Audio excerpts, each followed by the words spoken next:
You're listening to the Breaking Sound podcast, My Story, where we discover the full story behind the hottest emerging artists, their struggles, their successes, and what's next. My name is Cage Sanderson. Have you checked out our 24/7 digital radio station, BSR? If you love discovering new music first, make sure you download the app, which is linked below. This episode is sponsored by Spirit Airlines Music for Miles program. More go now. Make sure you go check out the latest routes and low-cost fares at spirit.com today. We are also sponsored by Hype, the only worldwide official street-style fashion brand for clothing, bags, accessories, and more. Maude Latour is a US-based emerging artist from New York City with over 600,000 monthly listeners and 30 million combined streams. From examining metaphysical questions of human nature to surveying the universe and spilling her secrets, singer-songwriter Maude Latour is on a mission to tell stories, reach transcendence, and start a consciousness revolution. Let's find out her story. Maude Latour, welcome to the show. Let's start at the beginning. Thank you for having me. Whoa, what an intro. It's like superstar, right? Come on. Oh my gosh, thank you. You have such a great story. This is going to be really cool to dive into it. A very awesome, just starting from the beginning with you as like a kid. You lived in really badass places, right? It's like London, Hong Kong, Sweden, amazing. totally. Yeah, I want to hear about all the places you've lived. Did you pick up extra languages along the way? Totally. I was born in Sweden. My parents met there, and I don't remember it. I moved to London. I moved to New York, and then I went to middle school in Hong Kong, and then I moved back to New York in high school, and I speak Dutch and I speak Mandarin and English. That's amazing. Thank you. And then being in like New York, that just is like kind of perfect. I bet you get to still use those, right? It's not totally. It's such a melting pot. It is. New York is definitely home base for sure. I've lived here the longest, and I'm in college here right now. Yeah. Right. So because of your parents, that's clearly what took you to all these incredible places, right? Was it sort of like when it came to the high school time and all that, was it for you? Like, did you have a choice of where you wanted to be, or were your parents like, we're back in New York and you're going to be here in New York, or did you want to be somewhere else? Oh, I guess it was hard to leave Hong Kong. We had moved again for my parents' jobs, but it was hard to leave, but we always knew we were going to move back after a few years. So it was a cool transition though. And it was a great place to go to high school in New York City for sure. Yeah, of course. Do you have any siblings? I do. I have a little sister. I do. Not little, I guess she's 18. Yeah. Big sister. Look at you. Awesome. That's so fun. That's so fun. What would you say, after all the, you're getting all this cultural experience being everywhere, when you settled back into New York, was there any adjustment period for you, or has it been kind of home from the get-go? I mean, it did feel like coming back home for sure. And it did feel like coming back home, but I guess it was a different experience. I mean, going to an international school is such a wonderful experience, and Hong Kong is just such a cool city, but New York does compete with it, of course. So it was definitely as easy as the transition could be, but I did miss Hong Kong. I've still visited a few times, and I'm still in touch with all my friends there. So I've gotten the best of both worlds for sure. That's amazing. Awesome. All right. Well, let's switch over kind of into some music here. When was there, any album any song artists in particular that like Mhm. where you started gravitating towards, where you're like, wait, I also want to do this? Totally. The influences. Definitely the influences. I guess, well, the first album I ever owned was ABBA Gold. It was ABBA Gold album. And it was the first CD I ever had. And I do think it was so influential for me. And I still listen to it for inspiration. And I cannot believe how much this album really did influence me. Just harmonies and like the way the melodies are such bright, hopeful bangers, even saying sad things, like wonderful songs. Just like that's totally the feeling I come to music for this. My music is, even when I touch on sadder topics and like when I'm talking about loss and things like that, it's still in this tone of euphoria in a lot of ways. And I definitely got that from the people that I listened to growing up. So ABBA for sure, huge.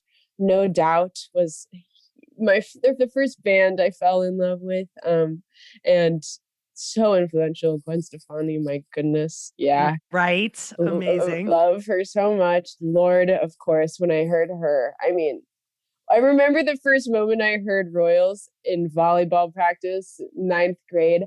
I dropped the ball. I like was like, what is that? Like I never heard anything like it, and that started like a whole era of a lifetime for me for sure. So many people have influenced me so much. My gosh, And some like great people to be influenced by. oh, you're Like, right. wow.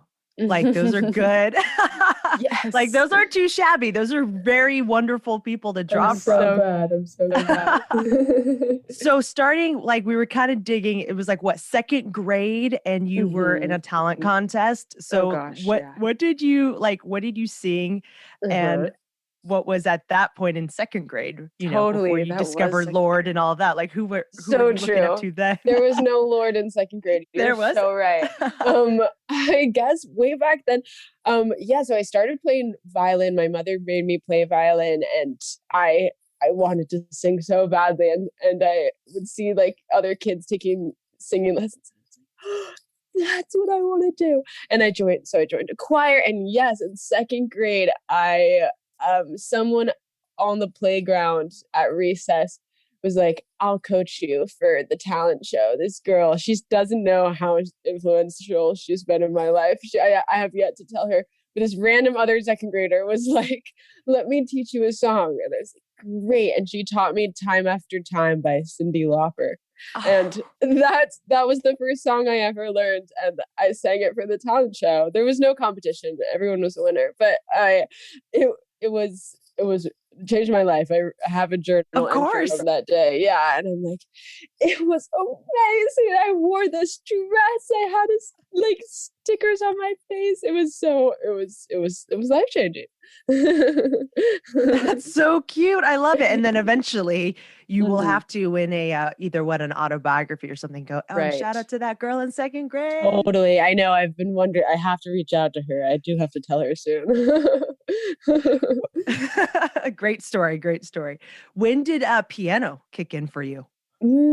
I've never taken a piano lesson. I'm self-taught on all my instruments. I have terrible form and like horrible hacks that I've learned to play these instruments. But I guess like the way that I taught myself piano is very much based off of heart and soul, da, da, da, da, da, da, da, like, and that was the only thing I could play. And my father taught it to me when I was around second grade, and like I started teaching myself chords, and I got way more into it in high school. But yeah, it did start then.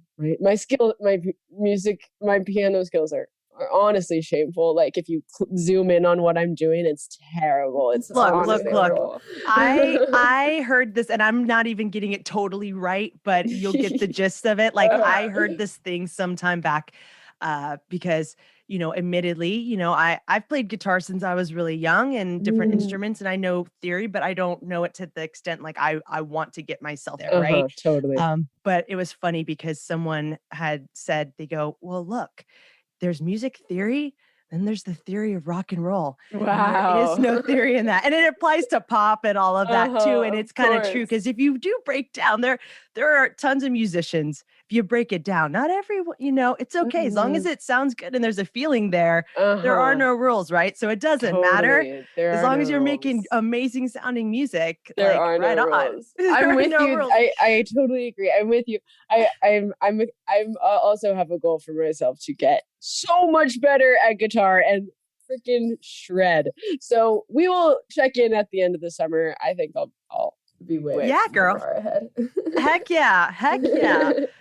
What does your family think of your music career? That's such a good question. Yeah, they're so supportive. I think they can't now that like I feel the validation coming back from the world a little more. They're even more just supportive and blown away that it somehow might actually be able to be a real job for me, and I feel like it will be. And I don't know, they're so supportive. Their message to me has always been to make my job something that I love, and yeah, this is that I owe that to them for sure, for really encouraging me to have a creative job.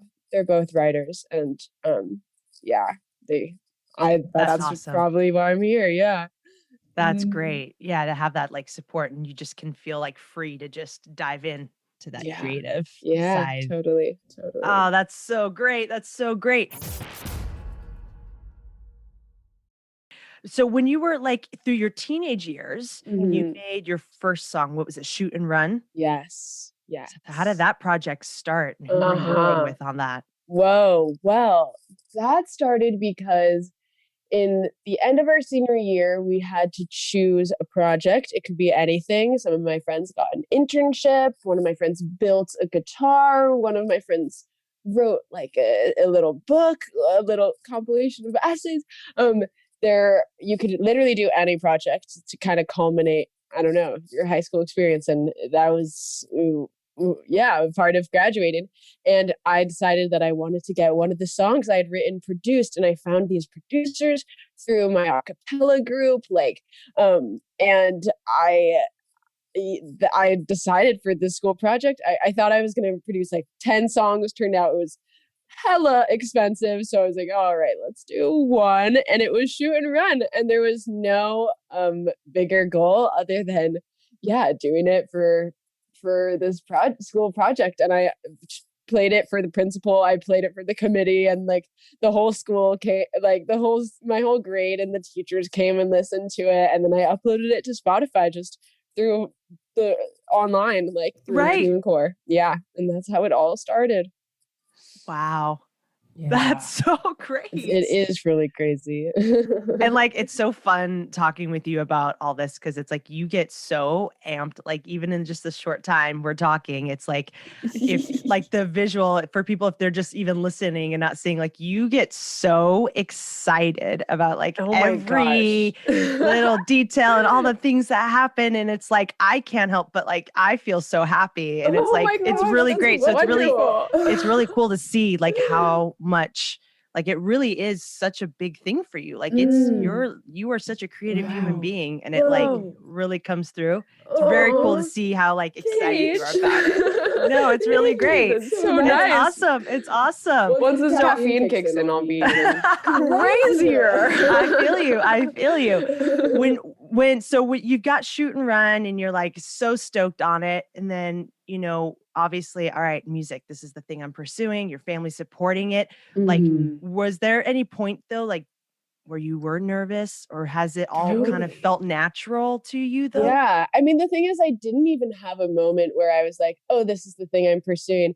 I was going to college right afterwards, and I decided to take a gap year between high school and college. And my plan has always been I had a whole other life plan, I still have a list of other jobs I would do. And only like a couple months ago, okay, this is revisionist history for sure, but like I wake up every day and realize I want to do music. Like I've had for the first time, I mean, like it is I don't know. I used to be so conflicted between different jobs I wanted to do, like my music career and my school academic path for whatever that would turn into. And I was still applying to summer internships like 2 months ago, and just like I was like, wait, what? No, I need the whole summer to do music, and I stopped applying to them. And because I don't like this idea of choosing between passions, and I believe my life is gonna have like a lot of different things. I have so many interests. I can never be fulfilled by one thing, but I also realize now that this is my destiny or something. Yeah. So Yes. I guess this is where we're at. Yeah. Yes. This is like the part of your story for sure. For sure. And just to follow that. Mhm. The being in New York, it's like such a backdrop. Like I think everybody has like that dream, right? Of wanting to be there. How does like living in New York, obviously as a teenager, obviously now in college, how does that affect the music that you make? Yeah. Oh my gosh. Honestly, so much, so much. I do think New York was most definitely my first love. Like the first feeling, for the first time I felt love, like going driving in a car down the FDR, like I it was so where I found myself and my independence. You know, I moved back here, and like I had a cell phone for the first time and could be out. Would be by myself, and I found independence for the first time. And like all of my songs when I first started writing early high school were like city kids, like we're going down the highway, like everything was about New York. And it was always the backdrop for everything, and it still is. Like the feeling that I've written so many songs about is this summer in New York, this like feeling I know so well, and I am so inspired by it. Even when we were in Hong Kong, I would come here for the summers, and it's just this on a pedestal for me, this whole all the feelings I have here. And I write about it over and over. And I think I do think when I put out a real project, I have ideas for what my first real album will be, and it's also going to all be about New York. I do think I have to do a real tribute to it and everything. Yeah. You're like co-produced by New York City. Legit. Yeah. Like straight up, City right? Publishing. Yeah, for sure. I would, honestly. Please do that. Please just at the bot, just in little, just small, So right? true. Just at that end, you know. So You true. have such a carefree, like a fun style, and your writing is really personal. Like you know, even describing, you know, obviously you're really transparent about like your love of New York, and it's such a big part. Like, how do you kind of like expose all those like really like those thoughts? It's like they're all those personal things. Does it just flow out? Or do you make the decision like, all right, I'm going to share this? Ooh, great distinction between those things. Um, I I do think I use music for when it's flowing out. Like I I've forced myself to write. I've gone through phases of forcing myself to write before, because there's requirements out here. Like they're like, make songs, and I did that once for a whole summer writing session in LA for a few months, and I was so burnt out. And I actually, the last session I had, because I canceled the rest of them after this, I was sitting outside the studio, and I was like crying. I could not make myself write another song or do it again like it. And we ended up making Walk Backwards in that session. But anyway, canceled the rest of them. And I was like, I don't know what to do. My heart is so drained from this. And it was after that I realized, like, you know what? I actually do know how I write. I do know my unique requirements for the conditions I need to make the best thing. Like, I can trust myself completely. Like, no one can tell me what my process is. Like, I know my process. And after that, I have really stripped back to basics. And that was about 18 months ago. And I realized, like, I write best alone. I do it on my own time, and I know when the ideas come in. There does not help me to just walk into a room and be like, write a song. And so my primary job is being ready to capture the inspiration when it does come. And so yeah, I've learned so much about my process now after trial and error, so much, but I feel very confident about being patient with myself and like the states I need to be in to write a song. And it is an emotional state. Like, I do have to wait for life to happen to me. I have a promise to myself that I realized after that summer that I'm only inspired when the song needs to come out, when I literally need the song to exist in order for me to get through what I'm going through. And so I only make those kind of songs, and I only want to, and that's the only way I'll keep loving this, I think. Yeah. Yeah, not forcing it. Mm-hmm. Mm-hmm. Not Mhm. forcing the art Mhm. at all. Do your fans, is there anything, I mean, they're a pretty dedicated group there. Do you have Yeah. any like really great memories so far of anything like a fan has either said to you about your music? Oh wow. Oh my gosh. So many things. That's the part that now just I'm blown away by. I realize now I don't need anything else. I don't care how big this all gets or anything. Like, these people get it so deeply. Like, I am so grateful for them. I cannot believe that they get it the way they do. And there have been so many things. People have gotten into relationships because of the music, like they bond over the music, and or they it's somehow this backdrop to their starting loves, or so many people using it to get through breakups. Like, truly, that's what it's medicine for. Like, it's done. I know it's done that for people. I know when I love when people message me, this is exactly my taste in music, when they freak out because they're like, oh my god, wait, how, this is exactly what I want, because that's how I feel about it, because obviously I make it, it's exactly my taste in music. That means we have the exact same taste in music, and my own taste in music is my favorite taste in music. It's the best taste ever. And so it makes me just, I found so many people who like have a similar shaped heart and soul and brain to me, and it is so deeply nurturing that like the world is smaller than it feels. And like yeah, it's beautiful. Yeah, you can find like a kindred spirit because it's not just and I don't mean this in like a disrespectful way to music that maybe is this way, but it's like it's not like cookie cutter music. Right. Because like how you're talking about your process, you don't force it. You're like Uh-huh. really, you keep it really, I think, real and a lot of probably relatable in the way like even your lyrics are and the way it's all put together, right? So it's like if people are drawn to that, it does create kind of like a special group of Yeah, people. it does. They're really good people.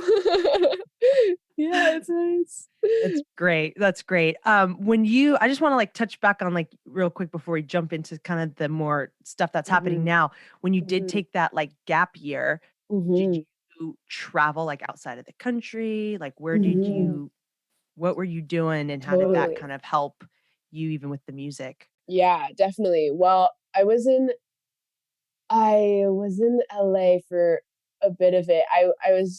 It was a confusing year. It was a confusing year. I had a boyfriend for the first time, and that was a big part of it. I was a little confused, like about what I was doing. I had to take some time to figure it out, and I wanted to give the year to music and see what would happen. And I had this feeling that I needed to prioritize music.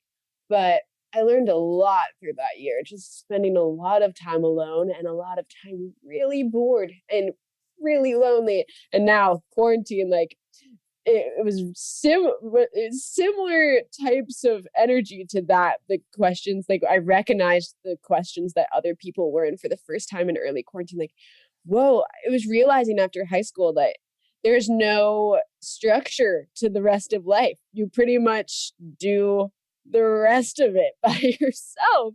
And I had no idea that like there would be no meaning thrust in my face right afterwards. And it was kind of phasing that, like, holy shit, how do I, sorry, I swore. You're How good. do I like, what the heck is being an adult? And, but so I spent a lot of time just confused, honestly. My family still makes fun of it for like how weird that year was for me. But I went to Amsterdam for a couple months. I lived in a hostel there, and I was completely alone, and I met so many people that like changed my life, like just in spiritual ways, like, you know, gap year, all the classic like type of tropes of finding yourself. And I Yeah. strangers who said things that changed my life and things like that.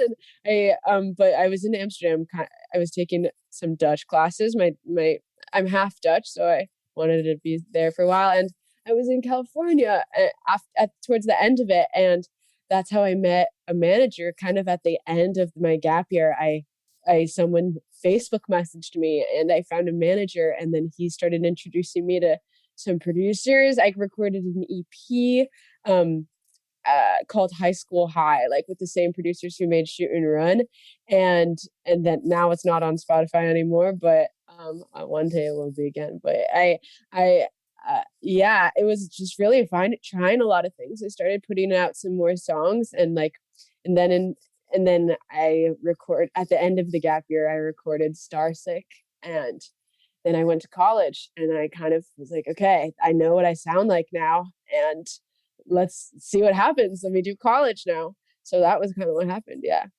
That's so great that you got to have that opportunity to, I think, like, sort of Totally. like really bring forward that, like, the metaphysical side, right? And then Totally. also, Totally.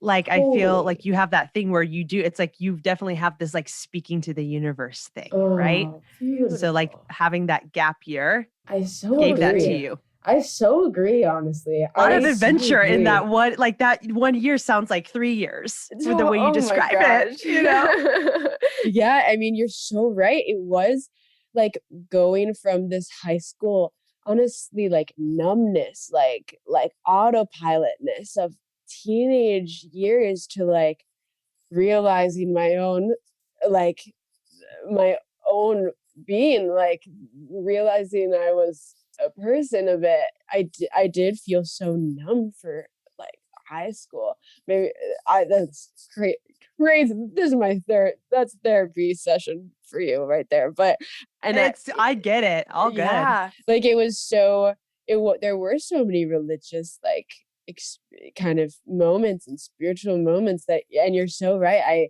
haven't stopped to think about how that's such a huge, I mean, I have thought about it before, but you're right that it's part of the music as well. Like it's now I just think it's part of me, but like it would have changed the music so much. Like it did change the music so much. Yeah. Wow. Yeah. It's like affects it all Yeah, it does. in a really beautiful way. In a beautiful way.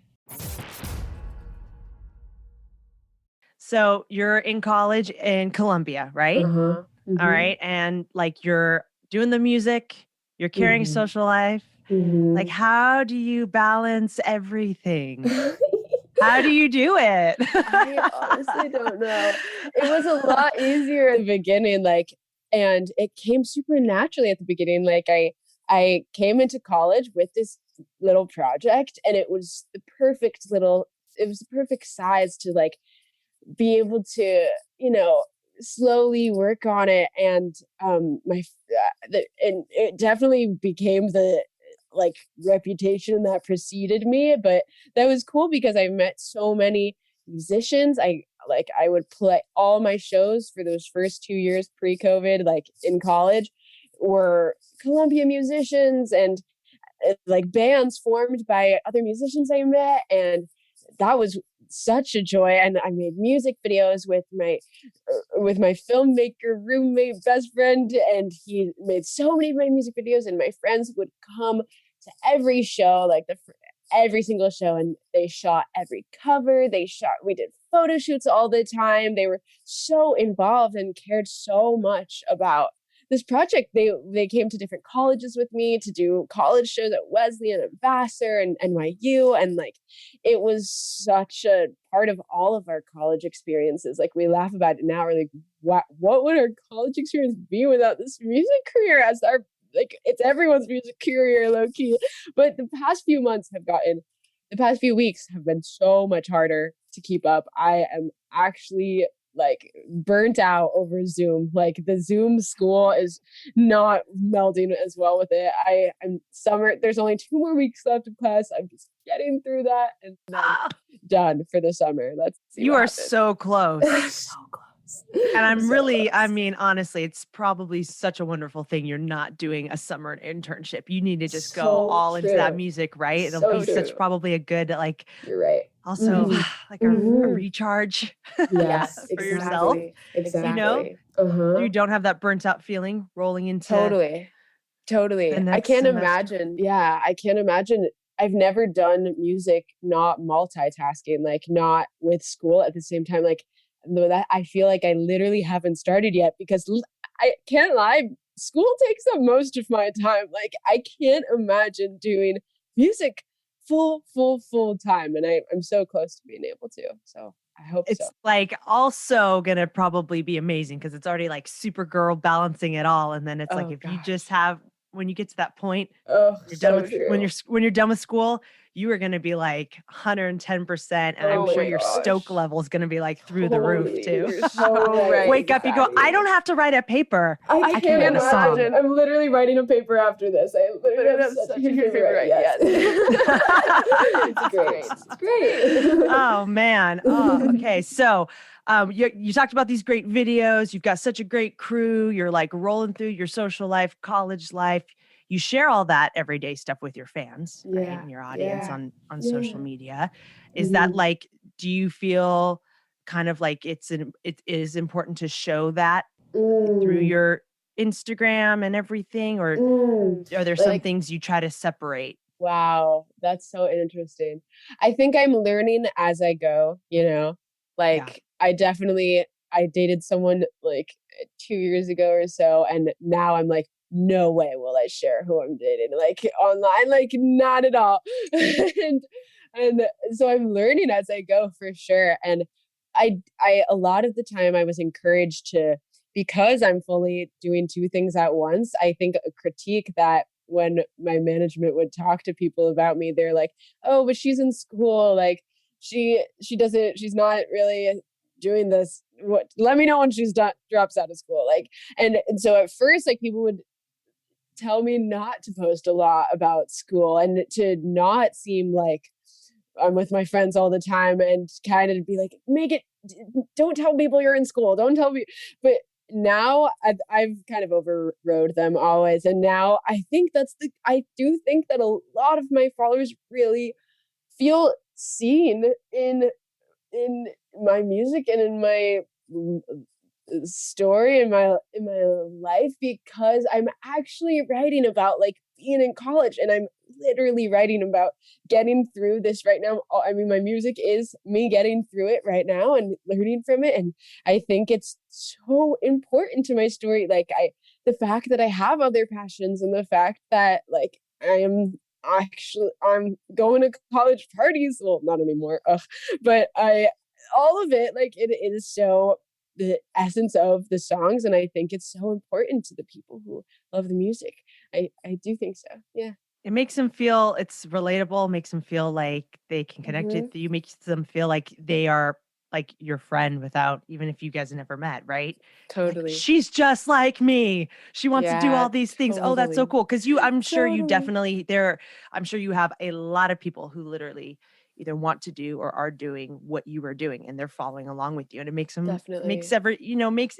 creates that no one feels alone thing. Definitely. And so it is inspiring. So I love that you did the rebelled a little bit against that and was like, I'm going to share my life, because it is important.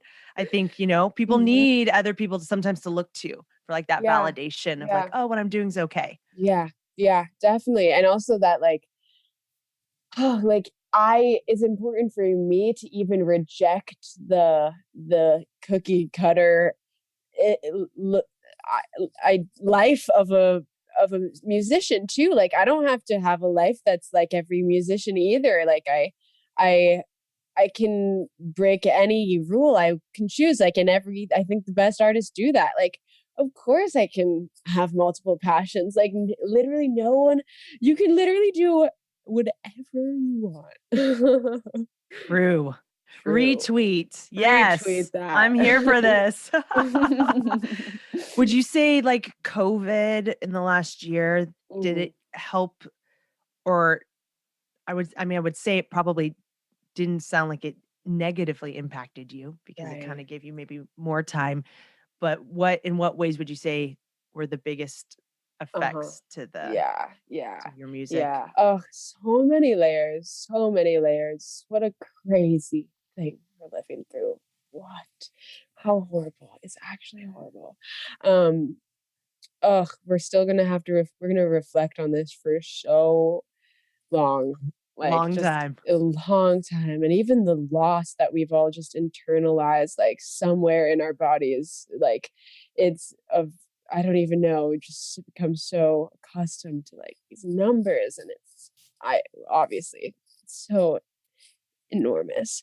But yeah, like of course, I mean, I had the privilege of being able to quarantine, so I was inside for months, for weeks, and I did write a lot, and I was alone, and that is how I write best when I'm completely alone and in a vacuum, kind of. But I also think that there was so much going on in the world. It has pushed me to like think really critically about what my music is for and my responsibility as a person, and especially if I'm going to do this job and as an artist, like what music should be about, like when is it worth taking up this space, and like if I'm going to take up the space, like what do I have to say? Like I do think a lot my ideas of music as escapism have changed, and I didn't know if I used to think that, but now I'm like I need lyrics to mean something. Really, I really do, and I don't. It's challenging me to think about like what I'm doing for sure, Yeah. and I think everyone's is going. I hope we come out on the other side of this like with that meaning and like changed missions and dedication. Yeah. Better people. And along that thing of being better and missions, like you're like an advocate for recycling and like the planet, right? Yeah. And that's like something I think people, it's like, oh, it's like skeleton in the closet. We're not going to talk. There are places that still don't even, there's cities and, they don't do recycling, but like, how would you, what is one like crucial thing you wish that people would change when it comes to like that, like even being eco-friendly? Yeah, the environment. That's always been tied up in my life since I was little. Like it was just always a part of my mission. And I mean, it is the biggest doom we're facing. Ultimately, it's extinction or something. So I mean, it's enormous, but like I think now I even have a more complex understanding of it, of just like it being tied up in racism and in like exploitation of labor and capitalism, and it's just kind of the deepest question we can ask in a lot of ways. I hope to know more my answer to like what I actually mean, but like I do think COVID has forced me to like be like, oh, I can't even just say like recycling. Like the revolution has to be You're like there has to be enormous. A deeper. I mean, for sure, it's gonna have to be radical. Yeah, like radical meaning just like at the root, and like I think I do think this massive change is coming and happening, and it's all connected. Definitely, these revolutions for sure. Web. For sure. All right, we're couple. I gotta just get to the fact that we saw that you did a live set. I know you didn't play at Madison Square Garden. Oh my god! But you did a live set for them, right? That was like in teaming up with Squarespace. How did that come to be? What was that whole thing like for you to even just be teaming up with Madison Square Garden? Yeah, like that's maybe one of my few like voiced concrete goals that I, in an abstract big way, of wanting to play in a stadium. And so it was crazy to even like be able to record in a little time capsule, like me really saying to the staff who work there, I'm like, yeah, they're like, what's your 5-year goal? And I'm like, oh, literally to be right back here with you guys, like, but for real this time. So it was cool to put that in writing, in a permanent way. And that was my first time holding a microphone in months. So it was deeply fulfilling. It's always so wild to be on stage with a microphone in your hand and like be able to sink into the songs that deeply. And so it was such a beautiful experience. I'm so glad that it's captured. Yeah, it's so cool. Yeah. Like that. And it's like putting it out there in the, universe, the space of like, okay, that it's almost like a vision board getting to do that. It's like now I really would like Madison Square Garden. It's gonna happen. Right. It's gonna. Because it was like that little like chance. It's almost like that little thing. And you go, oh, I'm gonna do it. Yeah. It's like a little glance. I agree. Yeah. Good. I'm glad you agree.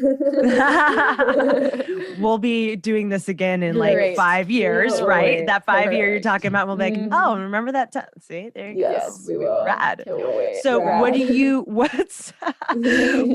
the, rest of your year? You're taking the whole summer to do your music. Then like towards the end of 2021, like, do you have goals? Like, what is 2021 looking like for Maude Latour? Yeah, I honestly have no idea. I feel like the future is no longer a thing that I contact, and like it could go so many ways. I hope to finish school. I don't know if I will. I really want to. I hope so. I really want to. So but I guess, like, I don't know, I'm going to record all of these songs that I spent all of quarantine writing, and I haven't been in a studio now for a year. And I am going to record, like, I have it's so rare that I have a backlog of songs that I've written, like, and so now I know exactly the projects I want to bring to a studio and hear, like, in a new way, because it's just been me and my piano for the past year. And I have a pretty solid vision for like the world I want to build next. And the idea that I can be in a room again with a producer who I love, like, and be in this state of true out of body inspiration, like, I am looking forward to it so much. And I think that I am excited to see what comes of it. And I think that'll determine what happens for the rest of the year. Yeah. So good. Well, first of all, Maude, thank you for like spending the time. And like I said back halfway through this interview, it's like I feel like I've just smiled the whole time because you just have such amazing like energy. It's so wonderful. I feel like, and I know we all have our things, but I feel like in my mind, you wake up like this stoked every day, which is really cool. Wonderful. Thank you. So this was just such like a joy. It was so much fun. And thank you for making the time with us. And of course. I know, thank you for having me. Yeah, I know we're all super stoked to see what you've got coming, girl. Yes. Oh my gosh. I'll be back. We'll talk all about it. Heck yeah. Thank you so much. Thank you guys for listening. This episode of Breaking Sound, My Story, was made by editing help from our in-house editing team. Did you know this episode was filmed also? Watch it on our official BSTV channel. Our Breaking Sound, My Story podcast is just a small part of how we support emerging artists. Discover more at www.breakingsound.com. To support our podcast, you can get a Breaking Sound My Story t-shirt by visiting breakingsound.com/merch. You can also follow the show on Instagram and Facebook at Breaking Sound Podcast. My name is Cage Sanderson. Thanks for listening.